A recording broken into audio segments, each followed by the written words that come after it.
So welcome to part 2 of chapter 17 lecture on the special senses. Today we are talking about vision, the special sense, not the Marvel character. So vision. Vision is able to occur because of the presence of visible light. So just a little bit of background information about that. Electromagnetic radiation is energy in the form of waves that is going to radiate from the sun. There are lots of different types of electromagnetic radiation, including gamma rays, like what made the Incredible Hulk, or other scientific relevant things. X-rays, which we use for imaging like bones and broken bones and such. UV rays, these are really responsible for sunburns and stuff. Visible light, which is the part of light that we can see and what gives things color, as well as infrared radiation, microwaves, radio waves, all that good stuff. All of these fall within the spectrum of electromagnetic radiation. So this range of electromagnetic radiation is known as the electromagnetic spectrum.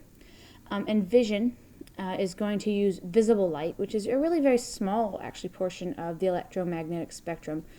And this is going to have wavelengths anywhere from 4 to 700 millimeters. So it's a very small little portion of the electromagnetic spectrum.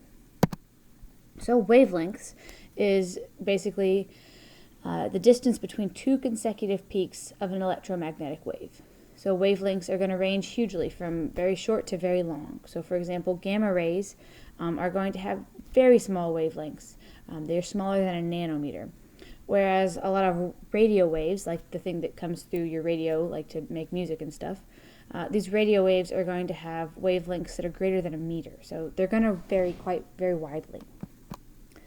So obviously we know that vision is, the process of vision is going to occur primarily in the eye. But there are a lot of accessory structures that are associated with the eye, including the eyelids, the eyelashes, the eyebrows, the lacrimal apparatus, aka the tear duct, the tear apparatus, as well as the extrinsic eye muscles. All right? So let's look at some of these accessory structures real quick before we actually get into the nitty-gritty of the actual eye itself. So starting with the eyelid, this is also called the palpebrae. This is responsible for shading the eye during sleep. It also protects the eye from excessive light and from any kind of foreign objects, and it spreads lubricating secretions over the eyeball. Excuse me. So the upper eyelid is more movable than the lower eyelid, and it's going to contain in its superior region is going to be the levator palpebrae superioris muscle. All right, so we can see that up here. This is our upper eyelid, and we've got our levator palpebrae superioris muscle. All right, this is the one that's responsible for opening that eyelid. So the space between the upper and lower eyelids that exposes the eyeball is called the palpebral fissure, and its angles are going to be known as the lateral commissure, which is narrower and closer to the temporal bone, and then the medial commissure, which is broader and is nearer the nasal bone. So this is the part that are closer to your nose and then closer to your temple. So in the medial commissure is a small sort of reddish elevation called the lacrimal caruncle. And this is going to contain sebaceous glands or oil glands, as well as sudoriferous glands, aka sweat glands, and the whitish, material that sometimes collects in the medial commissure is going to come from these glands. So like those eye crusties and gunk that you wake up with in the morning sometimes, that's where that's coming from, is this lacrimal caruncle. Okay. So within the eyelid, we've mentioned the palpebral muscles. These are going to control eyelid movements. There are also extrinsic eye muscles that are responsible for moving the eyeball itself in all of the various directions so that you can look in the various directions.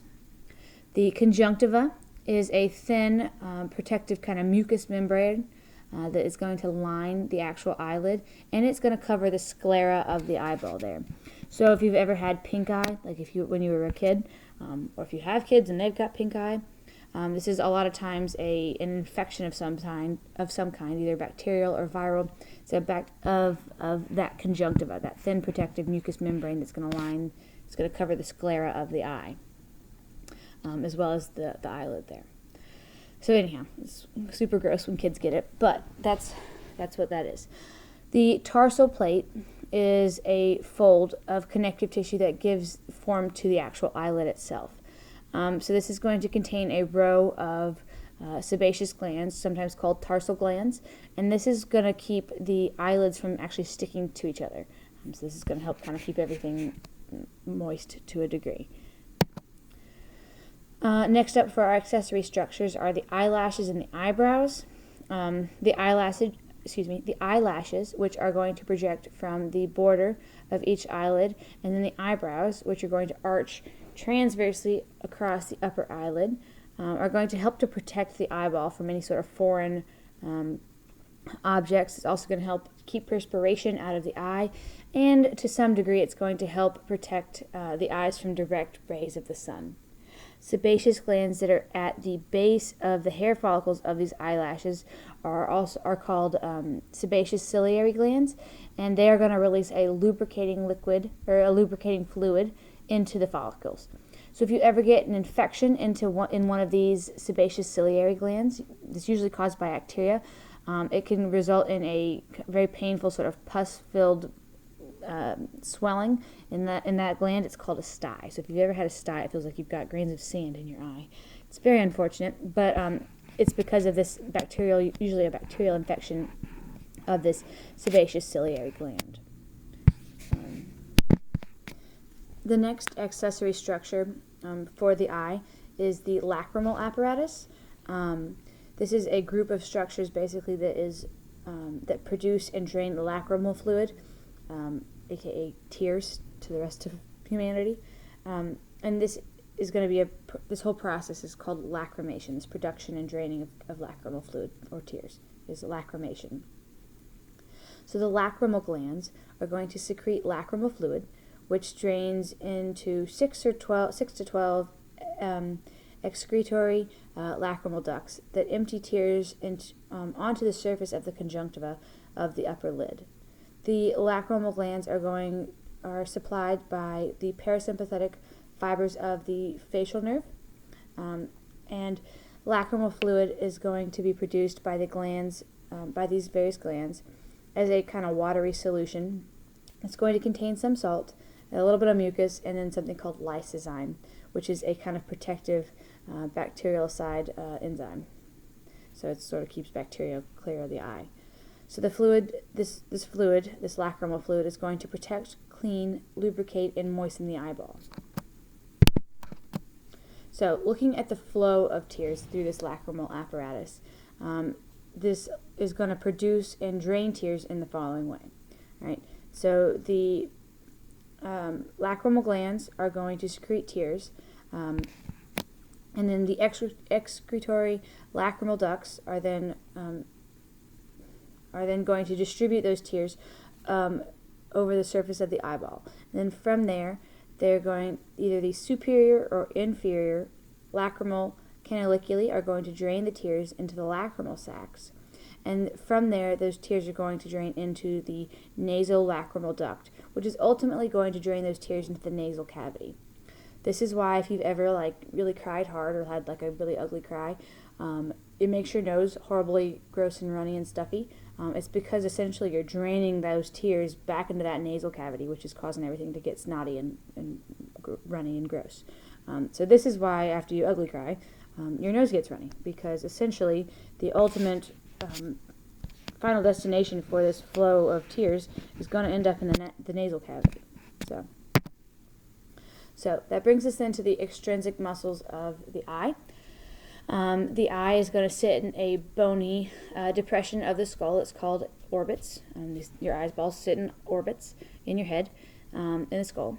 The orbits are going to help to protect the eye. They also stabilize them in three-dimensional space, as well as anchor them to the muscles that are going to produce their essential movements. The extrinsic eye muscles are going to extend from the wall of the bony orbits to the sclera, the white part of the eye, and are going to be surrounded in the orbits by a significant quantity of periorbital fat. This is one of those really handy times when fat is going to serve as a kind of cushion. It keeps your eyeballs like floating in your head nicely. If you didn't have that sort of periorbital fat, your eyeballs would be like sunk down in your head. It would look really weird. So anyhow, the 6 extrinsic muscles are going to move the eyes in just about any direction. So these muscles are going to include the superior rectus, the inferior rectus, the lateral rectus, medial rectus, superior oblique, and then the inferior oblique. And these are going to be supplied by the oculomotor nerve, the trochlear nerve, and the abducens nerve. All right? So, now that we've discussed the accessory structures, we're going to look at some eyeball anatomy. So for starters, the adult eyeball is going to measure at about 2.5 centimeters in diameter, so it's not terribly huge. So of its total surface area, only the anterior, like 1/6 of the eyeball, is going to actually be exposed to like any kind of environment. The remainder, the other 5/6 of the eyeball, is going to be recessed, and it's going to be protected by the orbits of the skull that it sits in. So anatomically, the wall of the eyeball is going to consist of 3 layers. We've got our fibrous tunic, our vascular tunic, and then the retina, or the inner tunic. And so tunic essentially just means like a layer. So in like Roman times, they wore tunics. They were basically just wearing layers. So tunic means layer in this case. So the fibrous tunic is the outer layer of, or the outer coat of the eyeball, and it can be divided into 2 regions, the posterior sclera and the anterior cornea. At the junction of the sclera and the cornea is an opening known as the scleral venous sinus, or the canal of Schlemm, which is quite the goofy name if you ask me. So the sclera, or the white of the eye, is basically a white coat of dense fibrous connective tissue that covers the entire eyeball except for the anterior portion, which is the iris. The sclera is going to give shape to the eyeball, and it protects the inner parts of it. Its posterior surface is going to also be pierced by the optic nerve. And then the cornea is a non-vascular, transparent, fibrous coat through which the iris can be seen. And the cornea is going to act in the reflection of light.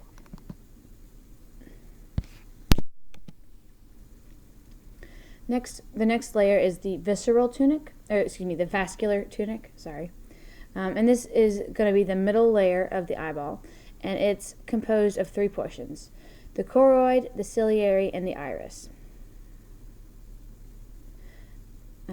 So the choroid is going to absorb light rays so that they're not going to be reflected or scattered when they get into the eyeball. And it's also going to provide nutrients to the posterior surface of the retina.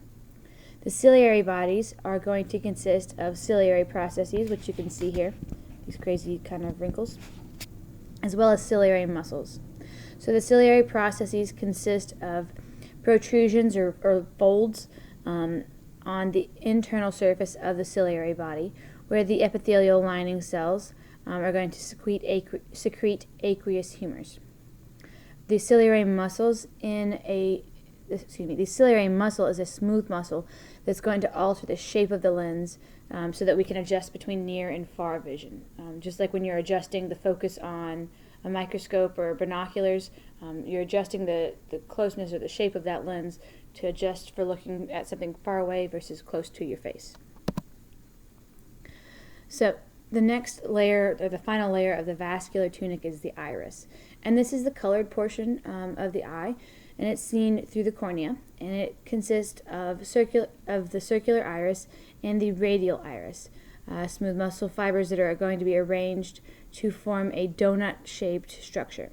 And then the little black hole in the center of the iris is the pupil, and this is the area through which light is going to enter the eyeball.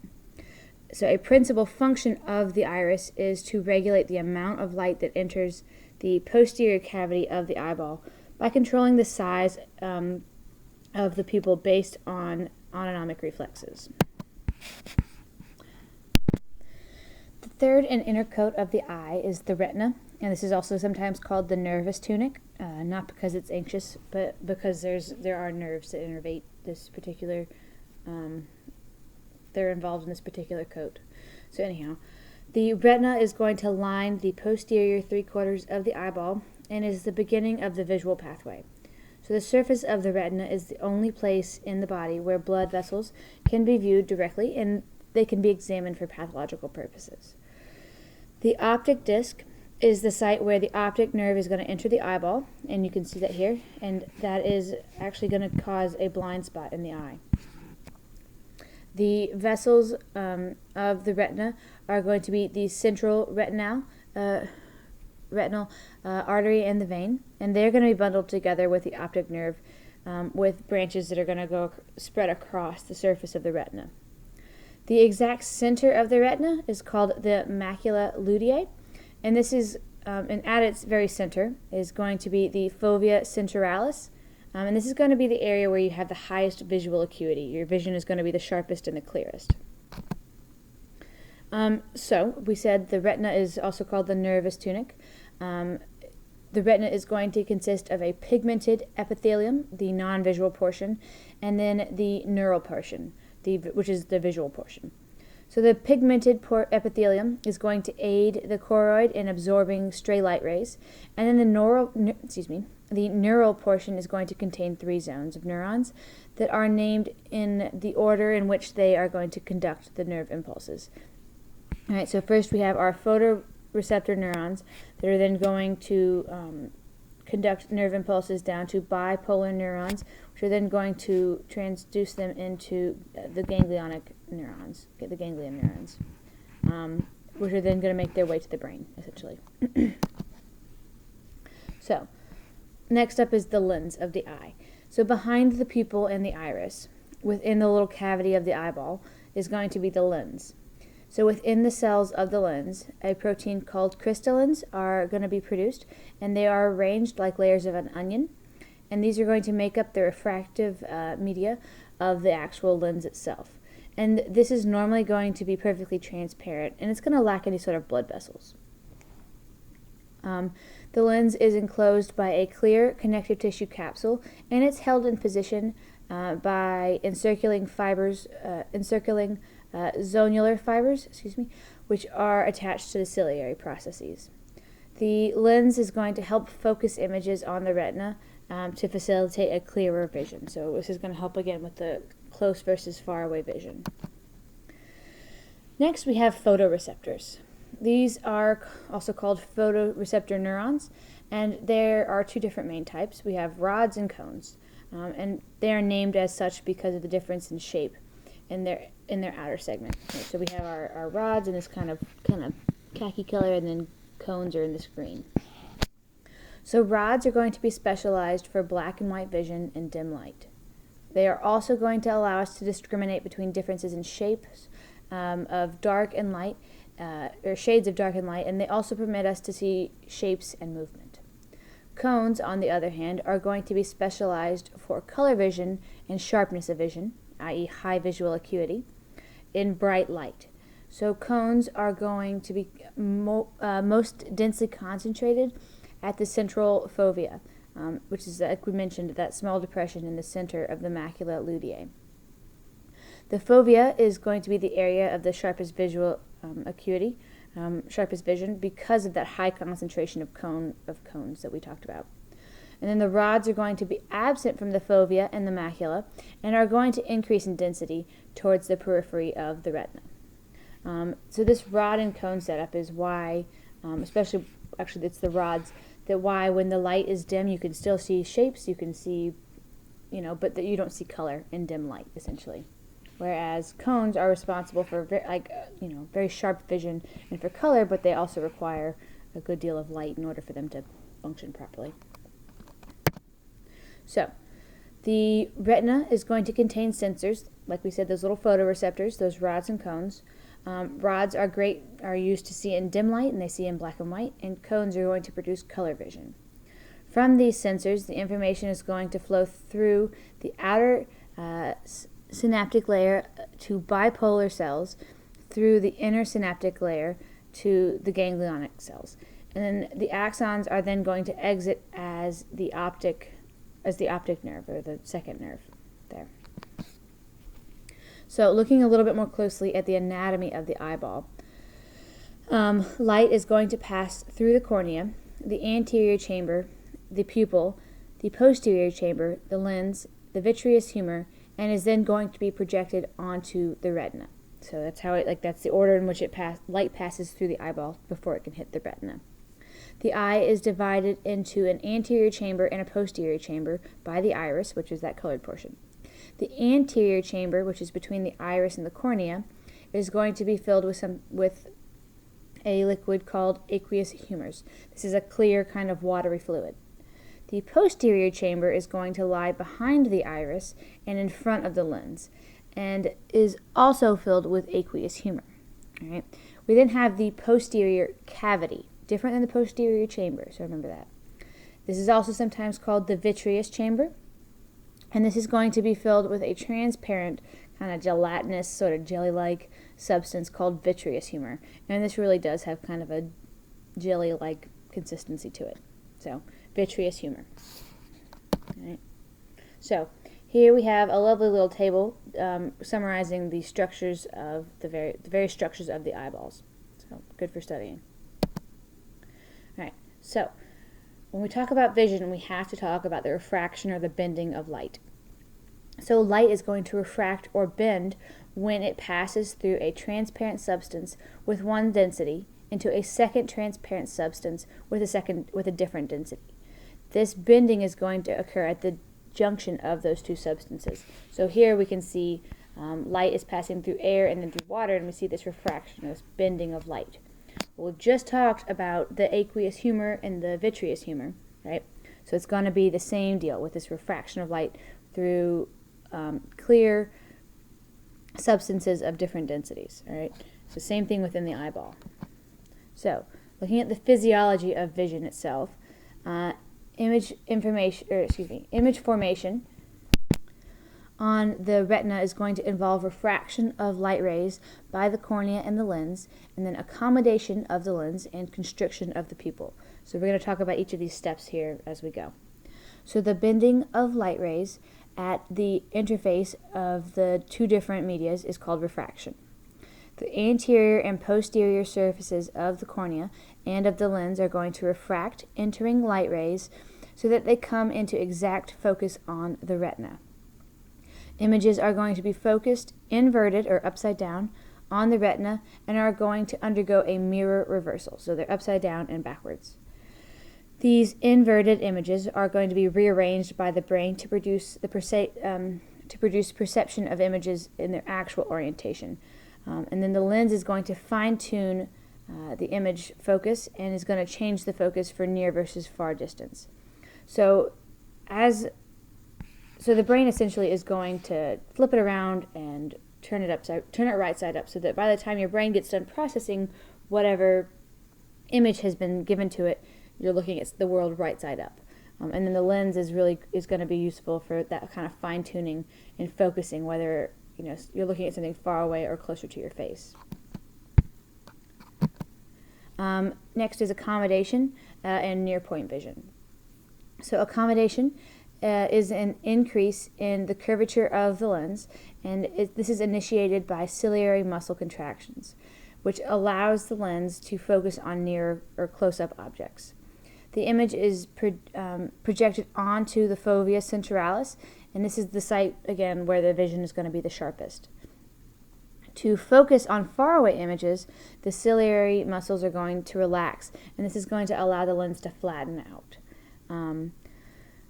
The near point vision is the minimum distance from the eye that an object can be clearly focused on with maximal effort.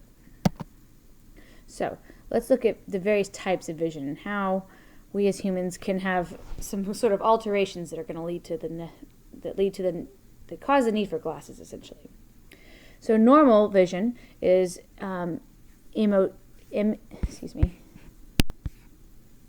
emotropic an eye, a normal eye, an emotropic eye, will refract light correctly and will focus a clear image on the retina. Everything's lined up nicely, things are being focused properly, and the image is being projected onto the retina, as it should be, right? So this is an emotropic eye. Right? Next, we have myopia, all right? This is when things are just not quite right. So in cases of myopia, also called nearsightedness, the eyeball is going to be longer than it should be, and the image is going to converge. It's going to narrow down and come to a sharp focal point in front of the retina. So it's not quite making it there. So these people who have myopia are going to see close objects just fine, but they're going to have problems with distance seeing. So they're going to have distant objects are going to look blurry. So a concave lens can be used to correct this vision problem. This is, I think, probably the most common of the issues for the eyeball, like that need corrective lenses. Is most people are generally going to be myopic or myopia. We then have hyperopia, which is the opposite. And this is a case where this is also called farsightedness. This is also known as hypermetropia. And the eyeball is going to be shorter than it should be, and the images are going to converge behind the retina. So people who have this problem are going to see distant images clearly, but they're going to have problems with close-up things that are right in front of their face. Those are going to look blurry. And then we're going to use a convex lens that's going to correct this. Is this abnormality. Then we have something called an astigmatism, and this is a condition where the cornea or the lens, or sometimes both, of the eye are going to have sort of an irregular curve to them. So an astigmatism is going to cause blurred or distorted vision. All right. Next we have the constriction of the pupil. This is going to be really important for vision. So constriction of the pupil is going to mean narrowing the diameter of the hole through which light enters the eye. And this occurs simultaneously with accommodation of the lens and functions to prevent light rays from entering the eye through the periphery of the lens. This is helping to keep extraneous light out of the periphery of the eye, or of the lens. Humans are also interesting. Lots of mammals are also interesting because we have binocular vision. Both of our eyeballs are in the front of our face, and so that gives us something called binocular vision. The anterior location of our eyes leads to a visual field of overlap, giving us binocular vision. So because our eyes are in the front of our head, we have this visual field of overlap. So this binocular vision, this feature of our vision system, is going to allow for the perception of both depth and an appreciation of three-dimensional nature of the objects. So we can see how far away or how close something is. Like we have depth perception, and then we also can assess the three-dimensional nature of things. We see things in 3D. Binocular vision is going to occur when light rays from an object are going to strike corresponding points on the same on the two retinas.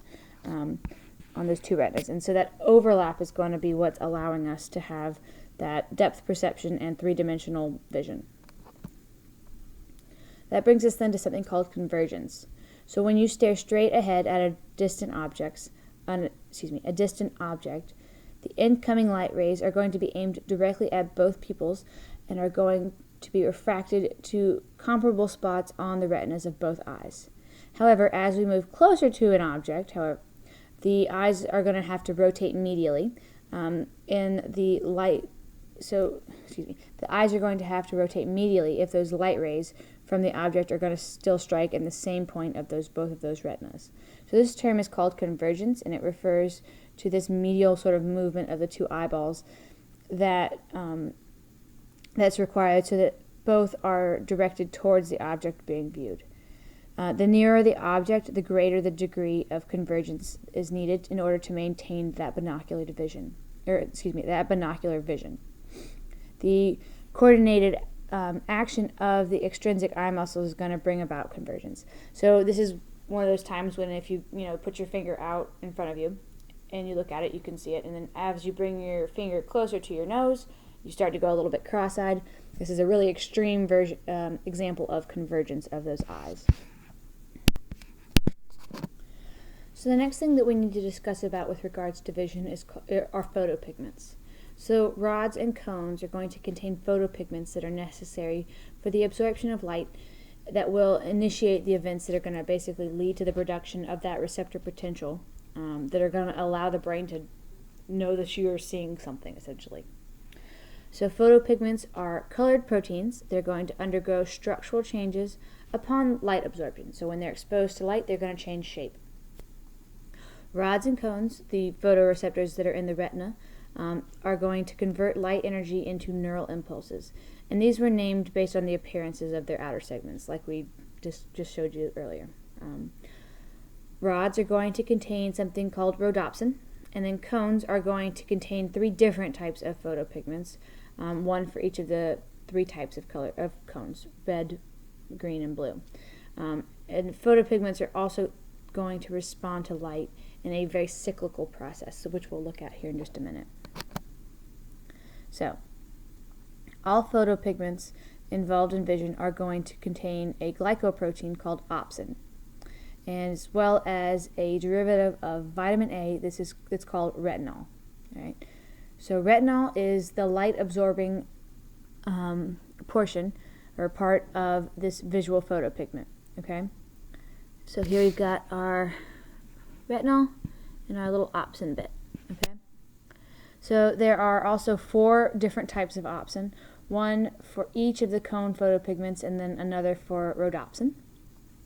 And small variations in this amino acid sequence of the different opsins are what's going to allow the rods and cones to absorb different colors or wavelengths of that incoming light. So this is how we're able to see the differences in color.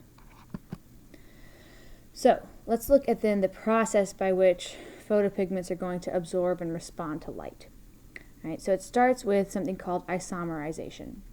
So in the darkness, retinol is going to have this silly little bent shape. Right? You can see it's kind of got a hook in it. It's bent. This is called cis retinol. And this is going to fit nice and cozy and snug into the opsin portion of the photopigment. All right?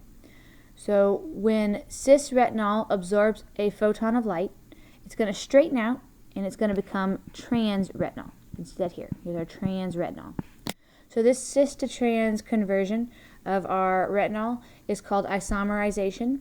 And this is going to be the first step for our visual transduction. Right?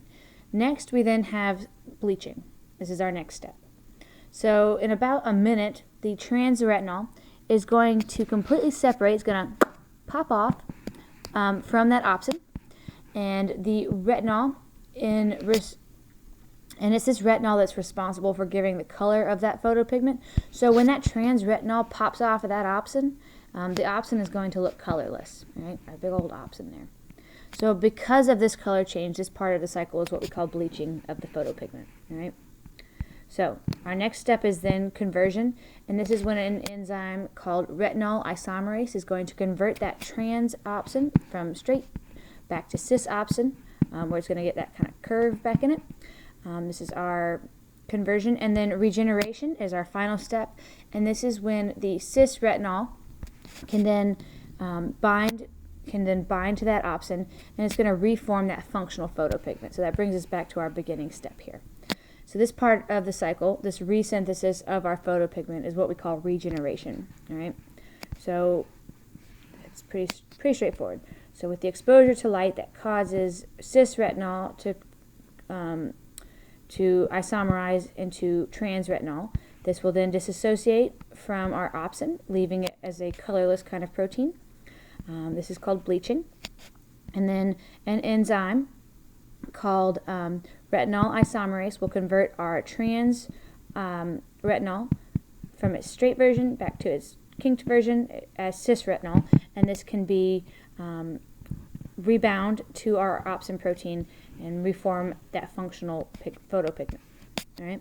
So that is how those photopigments are going to respond to light. And we'll look at how this whole cycle fits into the actual transduction of vision in just a minute.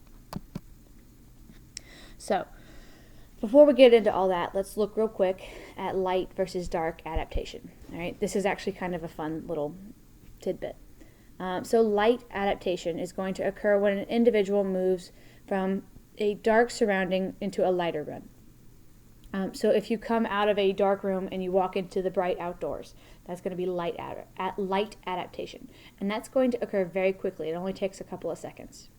On the other hand, dark adaptation is going to be when you move from a lighted area to a dark one, to a dark area. And that's going to take a couple of minutes for your eyes to adjust to the dark. This is that dark adaptation, so it's a slower process. So part of this difference is going to be related to the rates of bleaching and regeneration of photopigments in the rods and the cones. So light is going to cause those rod photoreceptors to decrease their release of those inhibitory neurotransmitters, glutamate. So you might wonder why I've got a pirate here. Well, this is kind of just a fun fact, but back in the day when pirates were roaming the seas, they, in the stories they always wear eye patches. Well, sometimes this is because they had lost an eye, and sometimes it was to help them with this light-dark adaptation. A pirate who was pillaging and plundering and raiding a ship could go from very sunny above deck, fighting, to go below deck where it was much darker. And he could move that eye patch from one eye to the other, and then he wouldn't have to have this couple of minutes for this dark adaptation to occur. So he could go from seeing in the bright light of above deck to seeing in the dark, damp holds below deck without having to wait for dark adaptation to occur. So just kind of a little fun fact there. But anyhow. So now we're going to look at the whole process of phototransduction, and it can be a little bit overwhelming, so stick with me. We're going to do our best to kind of explain this in a very stepwise process. So phototransduction is just simply the process by which light energy is converted into a receptor potential in the outer segment of a photoreceptor. So in most sensory systems, the activation of a sensory receptor by its adequate stimulus is going to trigger a depolarizing receptor potential. However, in the visual system, it's kind of goofy and backwards. Activation of a photoreceptor by adequate stimulation, or an adequate stimulus, i.e. light, is going to cause hyperpolarizing receptor potentials. So this is kind of weird and backwards than what we would typically see. So just as interestingly as this, when the photoreceptors are at rest, that is, like they're in the dark, the cell is going to be relatively depolarized. So let's kind of look at why this actually is. So in the absence of light, in darkness, the cis-retinol that we mentioned before is the form of retinol that's associated with the photopigments of the photoreceptors. These photopigment molecules are present in the disc membranes of the photoreceptors on the outer segment. There is a high concentration of cyclic GMP, and this found in the cytosol of the photoreceptors on the outer segment. So this is due to the continuous production of cyclic GMP by the enzyme guanylyl cyclase. All right? This is found in the disc membranes. So cyclic GMP is going to bind to and open non-selective cation channels in that outer segment of the membrane. All right? This is going to allow for the influx of sodium ions, and this is going to cause something called a dark current, which sounds kind of cool. But anyhow, this dark current is basically just a depolarization of those photoreceptors. So as a result, in darkness, the membrane potential of a photoreceptor is going to be somewhere in the neighborhood of about minus 70 millivolts, as opposed to our it's going to be somewhere around minus 40 millivolts, as opposed to the minus 70 millivolts that we would see in a muscle or a nerve tissue. So the depolarization during darkness is going to spread from the outer segment of the synaptic terminal, which is going to contain voltage-gated calcium ion channels in its membrane. The depolarization is going to keep these channels open and allow calcium ions to enter the cell. The entry of these calcium ions is going to turn is therefore going to trigger the exocytosis of those little synaptic vesicles, and this is going to result in the release of a very large amount of the neurotransmitter glutamate, all right, or glutamic acid, from those synaptic terminals. So glutamate is a really interesting neurotransmitter. So in darkness, when rod photoreceptors release that inhibitory neurotransmitter glutamate, this is going to inhibit the bipolar cells from transmitting any kind of signal to the ganglion cells, which is going to provide output from the retina to the brain. Right? So that's how it works in the absence of light, when it's dark. However, when there's light present, it's going to be a little bit different. The absorption of light and the isomerization of retinol is going to initiate chemical changes in the photoreceptors' outer segments that's going to allow phototransduction to occur, and it's going to happen in a few steps. All right. First is when the light strikes the retina, the cis retinol is going to undergo isomerization to transretinol. Second is going to be isomerization of retinol is going to cause the activation of a G protein. This is also known as transducin. This is located in the disc membrane. That transducin is in turn going to activate an enzyme called cyclic GMP phosphodiesterase. And this is also going to be present in the disc membranes, and it's going to break down cyclic GMP. This breakdown is going to cause a reduction in the concentration of cyclic GMP in the cytosol as well as in the outer segments. From there, then, the number of open cyclic GMP gated channels on that outer segment is going to reduce, and sodium ions are going to, the influx of sodium ions is going to decrease. This decrease in sodium ions is going to cause the membrane potential to drop to about minus 65 millivolts, thereby producing a hyperpolarizing receptor potential. The hyperpolarization is going to cause a decrease in the number of open voltage-gated calcium channels, and calcium ions entry into the cell is going to be reduced. This decreases the release of glutamate from the synaptic terminal. So in dim lights are going to cause a small and brief receptor potential that's barely going to turn off those neurotransmitter release. So bright lights are going to elicit a larger and stronger and longer receptor potential that's going to shut down that neurotransmitter release more completely, and this is how you're going to get the transduction of that action potential. So that was the physiology of how vision works almost at a chemical level. All right, let's talk real quick about the visual pathways with the brain, and then we will be done. So the visual pathway, the neural pathway for vision is going to begin with the rods and the cones that we've mentioned that are converting light energy into neural signals that are then going to be directed to the optic nerves. All right. So from there, those optic nerves are going to form are going to cross at the optic chiasm, and they're going to form then the optic tracts, and then the lateral geniculate nucleus. They're going to go then to the lateral geniculate nucleus of the thalamus, and then from there, the optic radiations are going to allow that information to arrive at the primary visual areas of the occipital lobe for perception. So this is where we're becoming consciously aware of whatever it is we're seeing. So this brings us back to our whole binocular two fields of vision sort of issue. So the two fields of vision of each eye are going to be the nasal, or medial, and the temporal, or the lateral, right? And the axons of that optic nerve are going to pass through the optic chiasm, and they're going to cross over to the other side, all right? So let's see, the left eye pathway is going to end up being processed by the right side of the brain, essentially, and vice versa. So some are going to remain on the same sides, but they're going to, before they continue to the thalamus. So visual information from the right half of each of the visual fields is going to travel to the left side of the brain, where it's then processed. That's where we get this crossing over at our optic chiasm.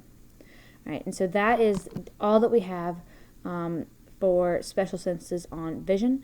So if you have any questions or comments or concerns, please feel free to email me, or you can ask in class later.